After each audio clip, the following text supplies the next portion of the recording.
Good morning, good afternoon, good evening to everyone who's coming in to this wonderful demo day. My name is Mike Kim. I'm the head of Google for Startups APAC. 안녕하십니까? 저는 Google for Startups 아태 지역 총괄 마이크 킴입니다. 반갑습니다. Today, we're really lucky to have a very special guest joining us. It's Jeremy. He's the VP of CapitalG. I know that there must be a lot of interest in how Google is looking at startups and also how we're investing in startups. So hopefully today is a very fun, insightful conversation. So first of all, Jeremy, thank you so much for coming in from San Francisco for this very special recording. There's a lot of interest around CapitalG, but we also know about Google Ventures and direct Google investments. Can you tell us a little bit more about how you're different from GV, Google Ventures, and what is CapitalG's role within Google? Yeah, definitely. CapitalG is Alphabet's independent growth fund, where we invest independently from Google for a financial return. This structure, we believe, is the best to give us flexibility to invest in the best technology companies around the world, and also being a long-term partner to our companies. How we're different from GV is, our core focus is on growth. And so stage-wise, that means Series B to Series E is kind of our sweet spot. And sector-wise, we invest widely across different sectors around, from enterprise software to infrastructure and security to fintech, e-commerce, and latest addition is crypto. And I would say what's unique about us is that our focus is really helping companies shift from being a startup to a scale-up company. We aim to be the most thoughtful and helpful partner to our portfolio companies. And the way we do that is we actively leverage the resources and the people at Google to bring value post-investments. So to date, we have over 2,000 Googlers in our advisory network who can advise on topics anywhere from pretty deep technical engineering questions to go-to-market to hiring and building teams. We've been investing in the past 8 years in the US and in Europe.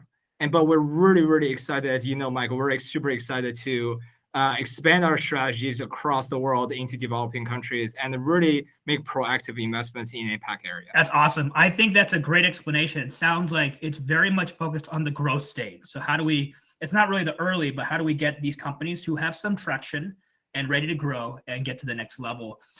Which I guess leads me to my next question, which is, how are you looking at APAC, and what's your current portfolio looking like now in Asia? Yeah, so like I said, we haven't really been investing kind of globally until very recently.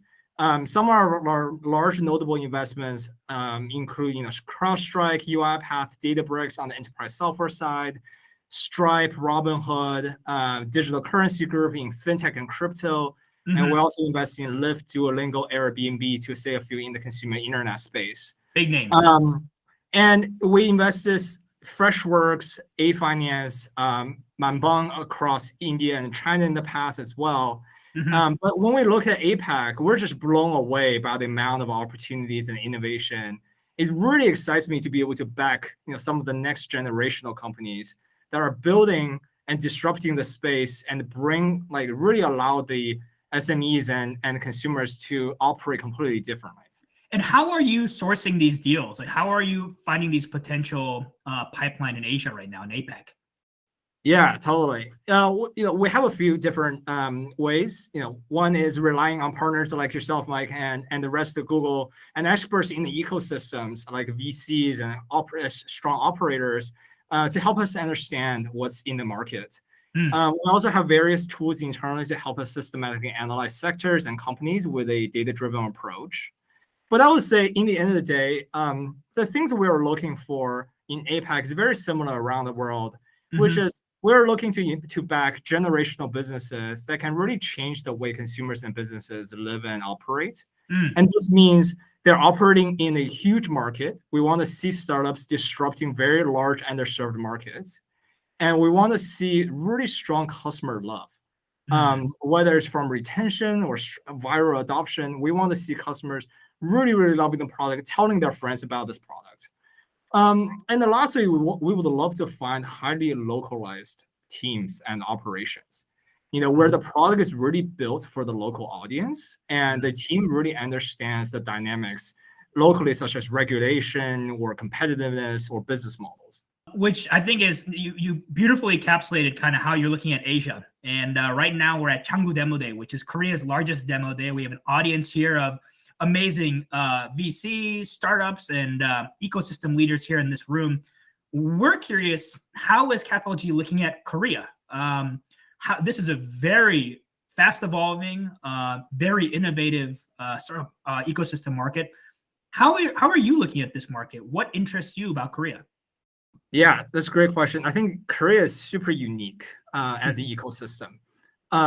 From like taking a step back and looking at the macro, Korea has some of the highest GDP per capita in Asia. It's also got one of the highest mobile internet and e-commerce penetration. At the same time, there's a dense population in Korea that allows for local network effect to really take off. So for these three things, we think it's really special that the ecosystem has developed to a point that allows for further innovation. At the same time, there's a very strong talent market where higher education is extremely strong in Korea. The talent market that already exists. And then lastly, as you know, there is a lot of the push from the government and public sector to really digitize and boost the tech ecosystem. So for all those reasons, I think Korea is extremely unique and well deserved for the high growth they're seeing right now. I mean, I personally quite biased. I personally think that Seoul and just all of Korea is probably one of the top startup ecosystems in all of Asia for the reasons you mentioned. A lot of talent, a highly educated population, great infrastructure. You're seeing 5G towers come out, so you have the infrastructure for companies to rapidly grow. And the funding culture and the funding numbers are continuing to grow, which is nice to see, especially with the support of the government. So what do you think? What could Korean startups do to attract more capital? What could they do to get investors like you excited and to come in? Yeah, I think first of all, it's just generally exciting to see that a lot of smart investors, global investors, are coming into the region and investing a lot more dollars than before. COVID has certainly accelerated and broke down barriers. And now we're able to do deals on Zoom and Google Meets that we weren't able to before. I think this trend will continue. I think what the startups can think about more is really communicate the story of why this is a big market. Korea is a big market itself, and also knowing that there's a lot of local dynamics of playing. Like companies tend to do everything. What is the right to win for a startup in this market? Why is their wedge the right wedge to enter a broader market? Communicating that story to the investors in a way that's clear and easy to understand will be really key. And then I think lastly, we talked before that where a lot of startups are thinking about geographic expansion within APAC into Southeast Asia and the rest of Asia.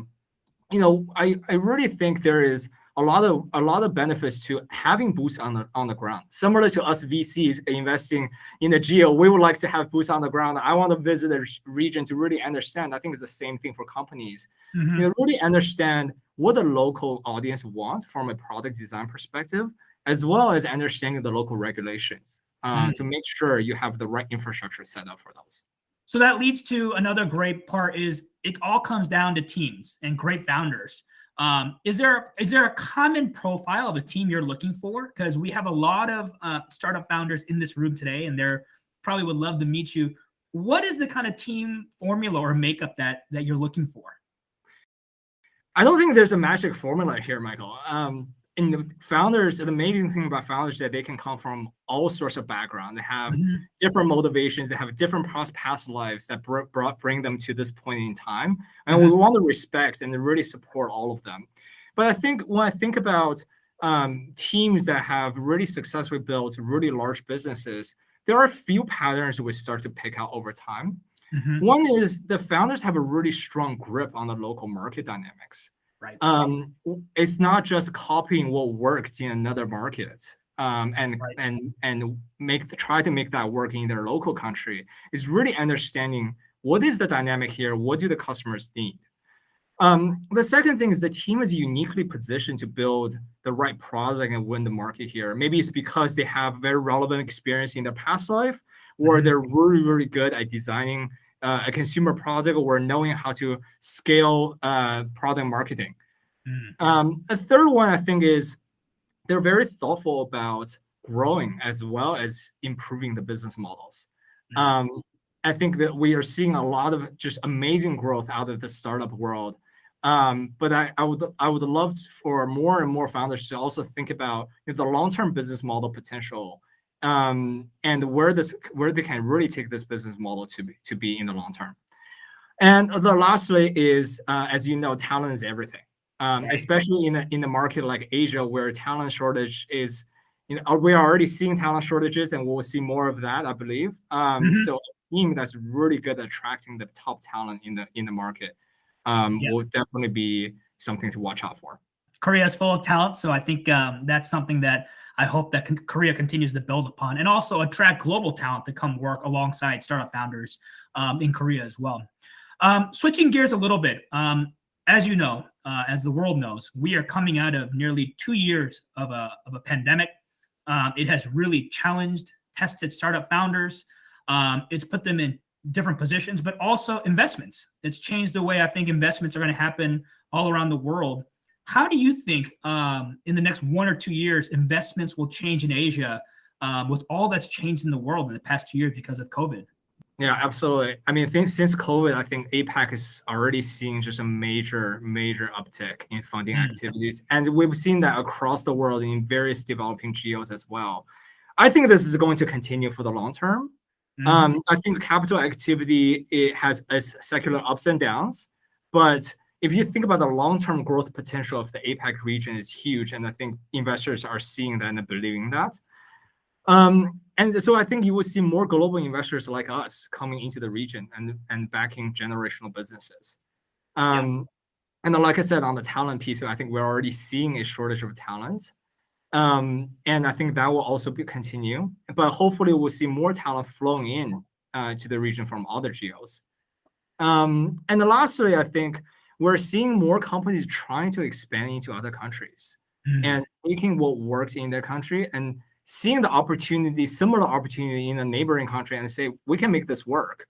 So I think we'll start to see more cross-border opportunities being explored as well. Yeah, there has always been a reoccurring theme, not just in Korea, but throughout Asia. How do we build companies that go abroad? How do we go outside of our borders? How do we develop a truly global company? And I think having groups like CapitalG Invest, you can always bridge so many different pieces together around the world, which I think is a really unique aspect of your investment team.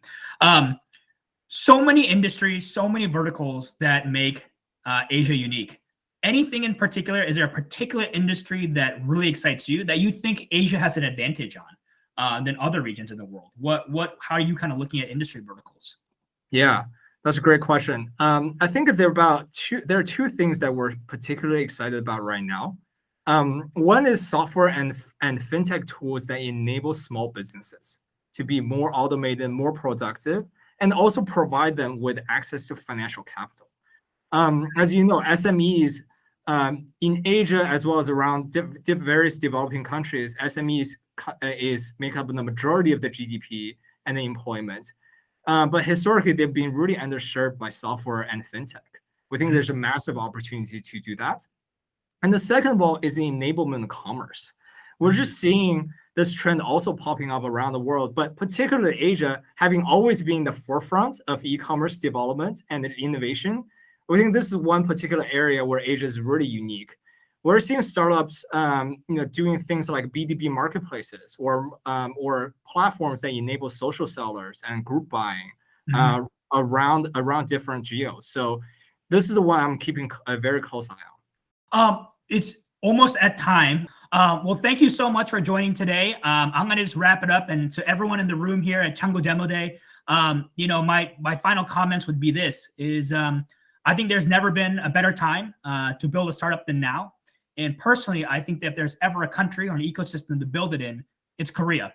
It's such an exciting time to be a founder. And so to all the founders and entrepreneurs in the room and the VCs community that has joined us today, thank you for being such heroes, for taking a chance, dreaming big, and being willing to build an awesome future for Korea. So thank you, everyone. Jeremy, thank you so much for coming in from San Francisco. And we look forward to hosting you in Seoul, a little bit of barbecue when you come in here, hopefully in 2022. Thank you so much, Jeremy.